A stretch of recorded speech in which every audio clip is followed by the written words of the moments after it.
You got an itch. You got an itch. Hi, baby.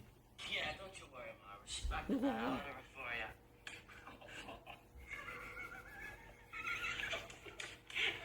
Ma! Come on.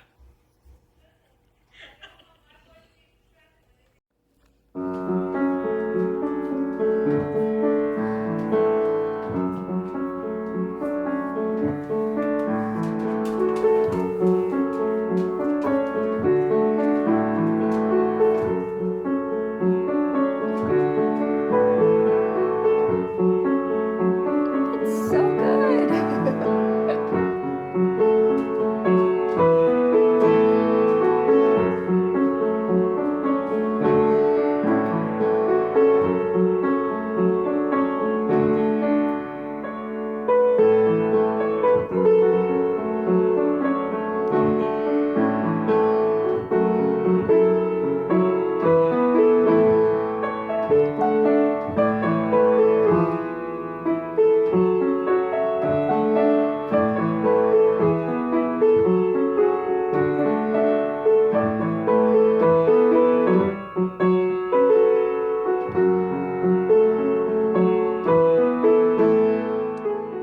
Hello. Welcome to another weekly vlog with author E. Jamie. It's been a minute since I vlogged because last week I was hella sick with the worst cold that I've had in years. Usually I get like little like sort of like flash colds. Like I'm sick for like a day, maybe two, and then I'm better. This last cold, I was sick for 4 days plus. Like the fifth day, I still wasn't like 100%, but I went to work and they were like, no, they sent me home. I lasted like maybe started at 2, they sent me home at 3:30. So I didn't even last 2 hours cuz I was just like I wasn't really like congested anymore, or like my head wasn't like hurting anymore, my body wasn't really achy. I was just really sort of lightheaded and very weak and nauseous. So I was hella sick. They sent me home. But then, and I even like I did like the test and everything. COVID test came back negative, but they were saying like with the new variants and stuff, the rapid tests might not be 100% accurate. So there's that. So all of you that think COVID is over because the news isn't talking about it anymore because they're afraid to piss off the conservatives here in Canada and Republicans in the US, just because they're not talking about it because they're too weak ass weak ass and afraid to piss off the morons, doesn't mean that it's not still a thing. But better now. And the week after that, I went to my sister's, which you will see a little bit of that. I recorded a little bit of my niece getting ready for her recital, which was going to be the next day. And you'll see a little bit of Belle, my sister's dog.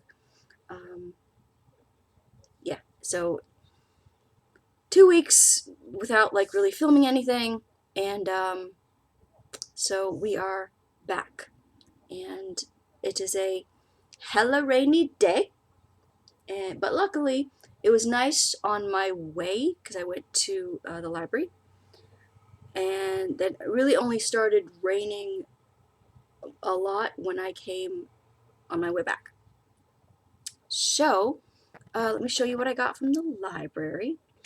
First, let me take the. Oh, and I still have a tiny bit of a cough. Like every once in a while, I'll get like this coughing fit. Um, but still like much better. But you always know, like like when you're sick and like the cough is like the last thing to go. it's still a it's grabbing on. It's grabbing on, still holding on by its like little evil fingernails.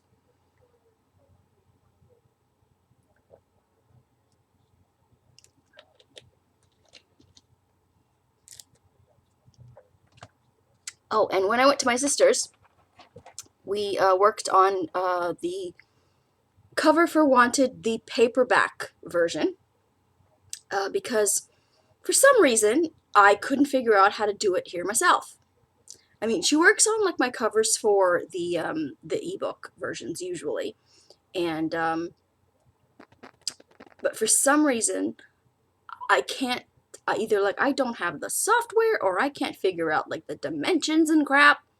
So we did it at her place, and now we're today. I'm just gonna do like the formatting and like all that stuff to get the print version ready for you guys. And thank you so much to everybody who's picked up a copy of Wanted. That has been lovely to see like the numbers. And if you enjoyed it, please consider leaving a review and a rating either on like Goodreads or Amazon or just wherever you uh, read your get your books. And yeah, so let me show you what I got at the library, because I went to the Metro Toronto Reference Library, which for the longest time, ever since I could remember, it was purely a reference library. And it you couldn't take things out of that library. You know, if you wanted to read something, you'd have to read it there. Um, but I was good and did not go to the little like used bookstore thing, because I'm trying. Keep trying to stick to that book buying ban, and so far I've been good. However, being sick and going to my sister's has helped. It's June 14th, and my goal is to make it at least 1 month this month of June without buying um, any books. That's the goal. With the caveat, one little no, that's the goal. No caveats. That's the goal. It's June 14th. We're halfway through. Let's see if I can do it. So, at the reference library, they now have a borrowing section. In addition to that cute little used bookstore thing that they have in there, they now have this little like library section with it's a small section with like fiction and like you can like get your holds picked up there, and they also have I believe they have CDs, but they also have DVDs. They have a nice big DVD section, and you can borrow those and take those home. So that was a very nice surprise. So I went there and picked up some stuff, which I shall show you now. I picked up Jezebel, which is an old classic movie with Betty Davis and Henry Fonda, and I think it's George Bent. This bit is like covering his name, but I think it's George Bent. Um, so there's that one. Um, then I think it's just called Little, because again, freaking thing is covering the title. And I remember watching the trailer for this, and it's kind of like 13 going on 30. Um, but instead of her her aging up, she ages down. So it's I think she's like the main character, and her bitchy boss wakes up as a child.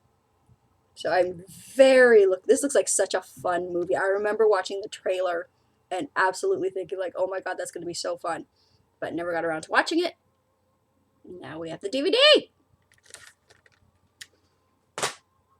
Next, we have another classic. We have Leave Her to Heaven with Gene Tierney and Cornell Wilde. It's another classic movie. Next, we have not Black Christmas. That's because I was looking at the title of the next movie at the same time. Last Christmas with Amelia Clark, Oh She Danny, the Mother of Dragons, and Henry Golding from Crazy Rich Asians, which I saw and really liked that movie. That was a cool movie. Last Christmas, again, saw the trailer, wanted to see it, never got around to it. I know it's on Netflix. Is it still on Netflix? I'm not sure. It was on Netflix, and I was planning to watch it on Netflix, but again, never got around to that. So I figured I get a chance to check it out now. The movie that I was looking at, The Black Phone, with Ethan Hawke, daddy to Maya Hawke, who plays Robin on Stranger Things. And this looks like a horror movie, and he looks like, I believe he is the villain.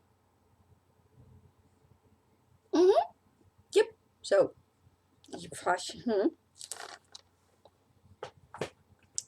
next we have Cop Shop with Jared Butler, and Frank Grillo, who that name sounds familiar to me, but I'm not sure from where. But yeah, this is Gerard Butler. He looks sort of like, was this made around, no, 2021? No, only a couple years ago. But he's looking very Machine Gun Preacher here. So he's got like that look, which, oh, and what was that other movie he made where he was also a cop? The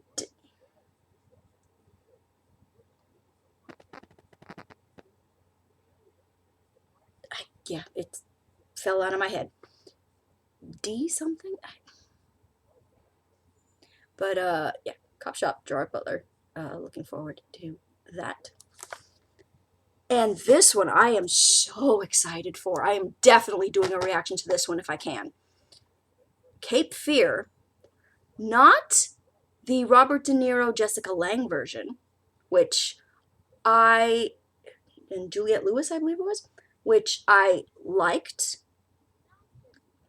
but I'm very excited to watch this one because it's, I believe, the original version with Gregory Peck and Robert Mitchum.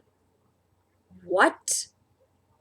I had no idea that one, Cape Fear was a remake, that the Robert De Niro version I saw was a remake, and two, that Gregory Peck plays the hero, Robert Mitchum plays the villain. Oh my god. I watching like classic movies and stuff, I have absolutely fallen in love with Gregory Peck. He is like, oh my god, I have loved every single movie of his that I have watched. That Out of the Past movie, I was Out of the Past was, I believe, Jane Greer and Robert Mitchum. That ending I did not care for, but still a good movie. Gregory Peck was Roman Holiday, and there was a more recent one that is completely like fallen out of my head. But oh my god, I have loved every movie that I've watched these two in, and to get the what? am so excited to watch this movie. I cannot wait. So yeah. Next, I'm also excited about this. It is a anthology of movies. The anthology is Dark Crimes, and it's film noir thrillers. Volume 2. Apparently there's a volume 1 somewhere in the universe. And it's 4 different movies in the film noir sort of genre. We have You and Me, Ministry of Fear, Undertow, and Hollywood Story. So, very much looking forward to that. Next we have Father of the Bride, the Elizabeth Taylor version, with, I believe it's Elizabeth Taylor and Spencer Tracy plays her father. So, looking forward to that very much. Next we have Dance Girl Dance with Maureen O'Hara and Lucille Ball. Lucille Ball, of course, we know as the comedian actress I Love Lucy. And Maureen O'Hara, I remember her mostly as the mom in Parent Trap, the original Parent Trap with Haley Mills and Brian O'Keefe, something like that. But yeah, I remember her as the mom from Parent Trap. So very much looking forward to that. And finally, we have another Gerard Butler in Greenland with Morena Baccarin, who I have always enjoyed. And I had heard a lot about this film sort of online, but I never got a chance to see it. So very much looking forward to this. Morena Baccarin, if you do not know, she is Inara from Firefly. She's married to Ben McKenzie, who was Ryan in the OC. And she also played Diana in the very short-lived reboot of the 80s movie V. So love her. And she's a Portuguese girl. Brazilian, but still counts. She's a Portuguese girl. And of course, Gerard Butler, I will watch him in anything. Yeah, so looking forward to that. Reading updates. Since we have chatted, I have read and finished Christopher's Diary, Secrets of Foxworth by V.C. Andrews, which, if you did not know, is a sort of offshoot continuation of sort of the Flowers in the Attic series. And this girl is sort of, her mom passed away, and her mom was somehow, I'm not exactly clear how, was distantly related to the Foxworths. And they don't talk about sort of they don't like to talk about it a lot, their connection to the Foxworth family, even though in the town everybody knows and everybody like has their theories of like stuff and like what actually went on with the Foxworth 4 children and like what was real, what wasn't. Her father is in construction, is an architect of some kind in construction, and they are remodeling the Foxworth Hall. And she goes one day and finds a diary written by. Now, I know about the thing that everybody talks about in this book. However, what I did not know was that this is not This is not a standalone. This is part of, like, what I mean is, this is part of Flowers in the Attic series, but this book itself continues. There's another book after this. I don't know if there's like three or like how many, but the thing that everybody talks about and is mad about doesn't happen in this book. So that was a bit of a surprise to me because I was looking forward to sort of making my own opinion about the thing. Um, but I will say, I liked it. I was all set to like not like it because of like everybody's ranting and raging about it, but I, I'm sort of like that.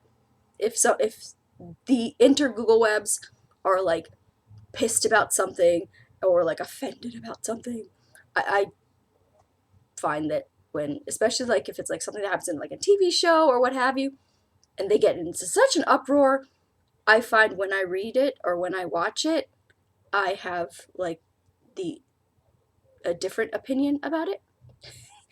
And so with this, I I read it, I finished it in the time since we've talked, last talked, and I liked it. I will go more into detail about it when I do my wrap up at the end of the month. But yeah, I liked it, and I'm just not really annoyed, but because I'm glad that there's more, so that I can like read more about it. I'm just kind of I was thinking that I was going to have formed my opinion of the thing by now when I read this book, but the thing is not in this book, so I guess I have to read the next one, which I don't have. So I guess I have to get the next one, but it's going to have to wait until after June.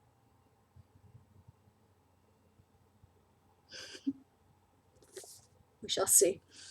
Um, so that I went to, oh, and I think, yeah, I did my that one already for my wrap up in May, which I still have to edit. Again, your girl's been sick, your girl's been busy. I filmed my May wrap up. I just haven't edited it and posted it. By the time that this goes up, you will see that wrap up, thankfully. Um, but that one had The Rainbow Valley by Lucy Maud Montgomery. And once I finished that, I started Great Expectations by Charles Dickens. Now, I will say, I am quite enjoying it. Pip is the sweetest, darlingest little boy. I just want to hug him because God knows Pip needs a hug because he ain't gonna get it from his trash sister who's raising him. Though I do love her husband Joe, and the reasoning of why Joe puts up with his trash wife, I wish he didn't, but Charles Dickens, I think, does a really good job of explaining why. Why Joe puts up with his wife and doesn't sort of lay down the law to her and like doesn't sort of fight back. I think he does a really good job of explaining sort of why. Um, so we have Pip, and for I still don't understand why, but for some reason there's this woman. Like I know like the basic sort of storyline of it, kind of like as over the years having like picked it up from like pop culture and stuff. So this woman, Miss Havisham, invites him over to her house one day to uh, sort of keep, sort of be like a playmate for her niece, her, not her daughter, because Estella's not her daughter, because we, like, Bish Havisham was never married, uh, because I don't know what happened to her beau. We haven't hit that yet. But she walks around in this old faded wedding dress, and everything in her house is sort of like set up for a wedding. There's this wedding old like really old wedding cake. It's just very macabre, and she wants Estella to treat Pip very badly, and she does. This little girl is horrible to him, but yet Pip is supposed to go over there and play with her all the time. And we get like very sort of early on, Havisham makes it clear to Estella that she is supposed to break Pip's heart. This woman is cray cray. I am scared for these two children. Because, again, I know the basic plot of sort of like what happens. I never saw the movie version, although like I know of it with Gwyneth Paltrow and Ethan Hawke. But I sort of like I know sort of it. Um, so yeah, I'm liking the writing. You know, he's not as like when I was younger, I could not get into Charles Dickens because it to my young brain, it felt like it was too dry. He describes every leaf on every tree and just and this might people might not agree with me or what have you, but I think teaching classic literature in school to teenagers or young children is a waste of time. They one they will grow up hating most of them will grow up hating classic literature, and two, they are not mature enough to take in and appreciate sort of the style and like the the structure and just the voice that most classic literature has. I don't think that like I don't think that they can really um, take in the the the heft of sort of classic literature. I think if you're going to teach kids about books and stories and like it needs to be, in my opinion, stories that they would want to read at that time. Because I don't think that kids can take in and appreciate classic literature. Most kids. I know I certainly couldn't. I, for the most part, I liked my English classes, but with the exception of like one, I think, English teacher, most of my English classes and English teachers, like it was all so curriculum based and there wasn't any, like, I just, they were telling you what to think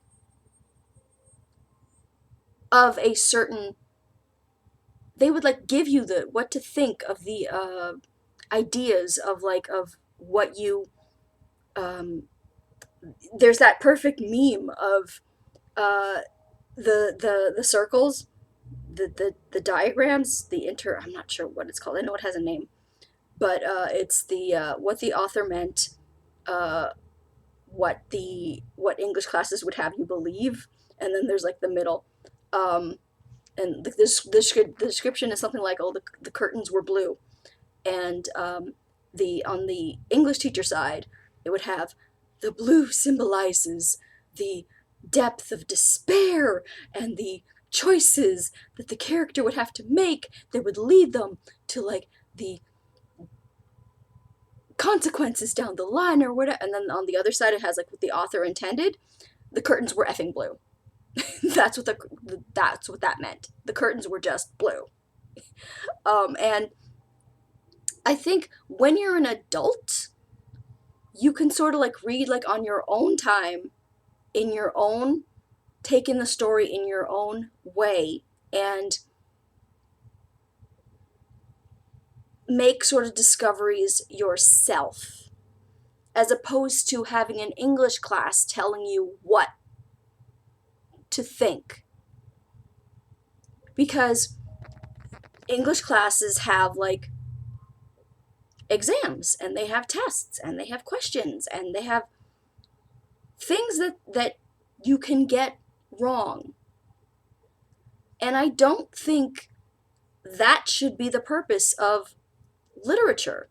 Like you'll have like these like essay questions of like or like just, yeah, like essay questions of like describe like the character's intent here and like why it led to this and that and the other thing, and it's like, well, I'm reading the story and this is what I get out of it. Who are you to say that that's wrong? I like, you know what I mean? So I don't think that classic literature should be taught to teenagers and children. I don't think classic literature should be taught until at least you're in college and or university. And even then, it shouldn't be a right answer, wrong answer type of thing. It should be more of a discussion of what are your thoughts reading this book? What does this book say to you? And if your thoughts are presented, you know, like in a coherent, interesting, good way, then you pass. That's my opinion. So I am 101 pages in, and I'm really liking it. Chapter 15 I'm about to start, and I'm really liking it so far. So since I finished this is my classic after Rainbow Valley. And so I started Donna Schaff's Priceless, but I DNF'd it. It just wasn't grabbing me, wasn't working for me. So I am, and that was my Take to Work book. And this is my Take to Work book now, A Family at Stake by Molly O'Keefe, and it's a Harlequin super romance. And he's a single father, and he's trying to keep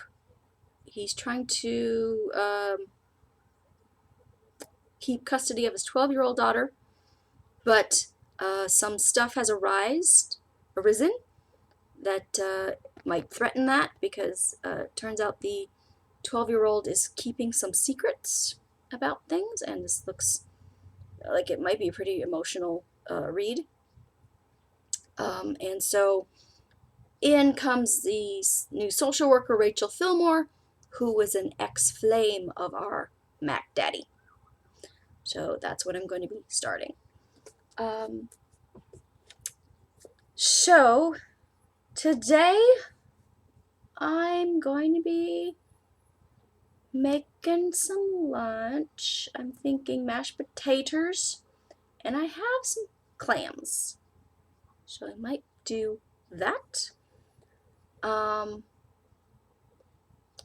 I think I might do my laundry today. Uh, or I might do it tomorrow. I think I'm going to do it tomorrow.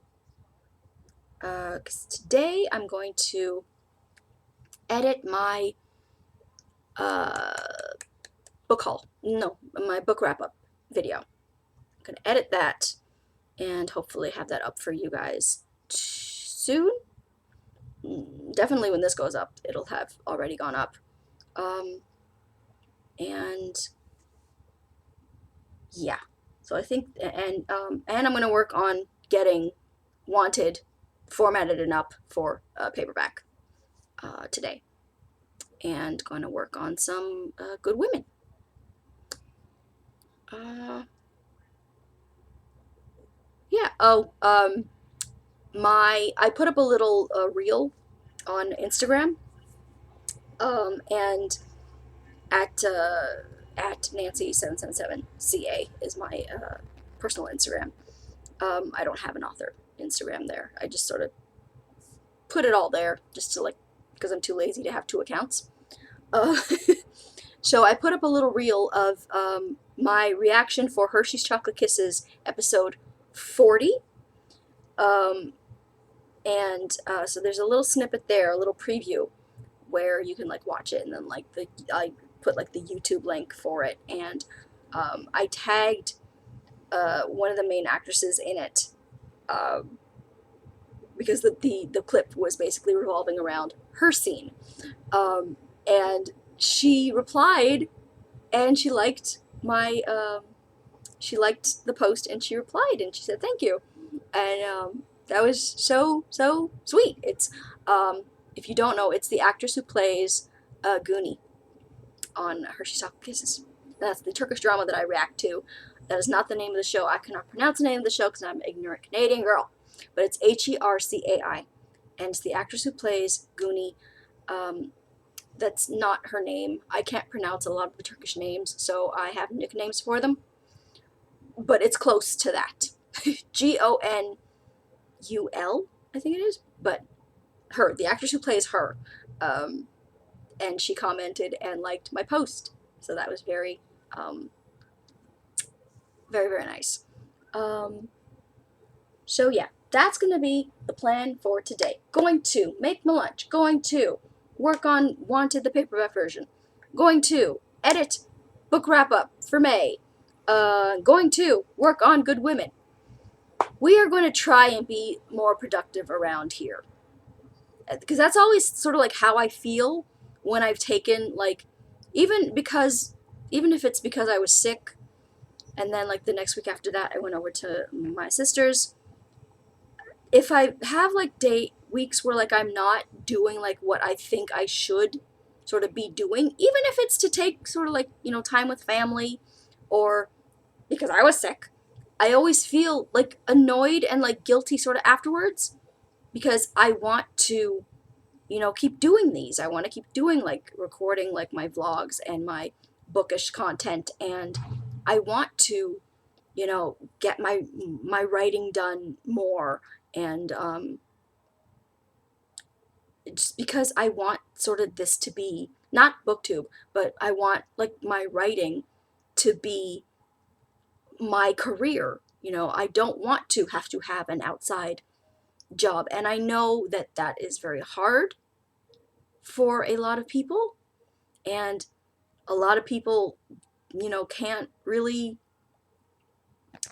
pull that off. But I feel like when I've taken time off and stuff, I get in sort of like the brain space of like I'm not doing enough. So we're gonna try and like be really productive this week. Going to do my laundry tomorrow. I believe, yeah, tomorrow, because Friday I get paid and Friday I want to go grocery shopping. So that's sort of the plan that is happening as we know it.